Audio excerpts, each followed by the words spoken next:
Iisus a zis: eu sunt lumina lumii.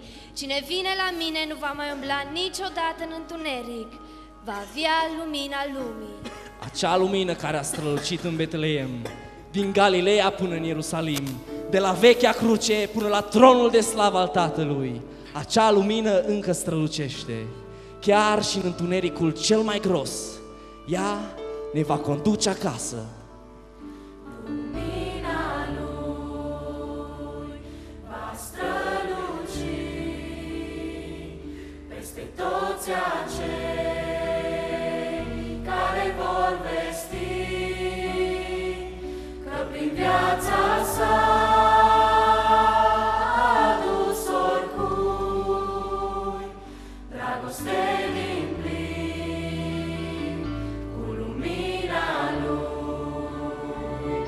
Lumina Lui va străluci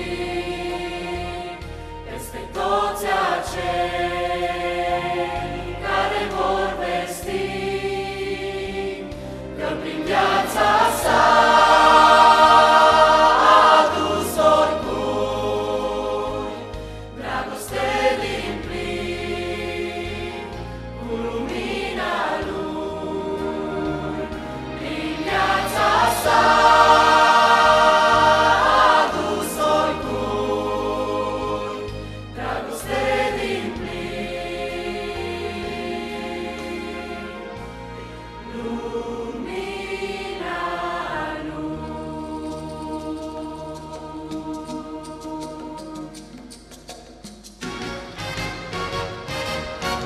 Gloria, soli de o gloria, Domnule, primește lauda.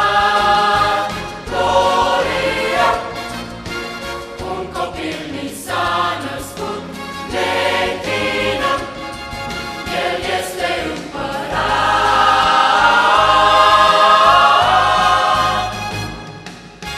Gloria, soli de o gloria, Domnule, primește lauda. Gloria, un copil ni s-a născut, ne închinăm, El este împărat.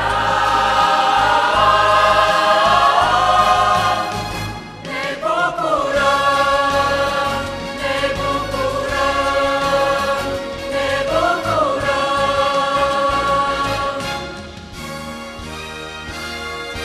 S-a născut, aleluia, s-a născut, aleluia, cer și pământ îi cântă acum glorie Lui.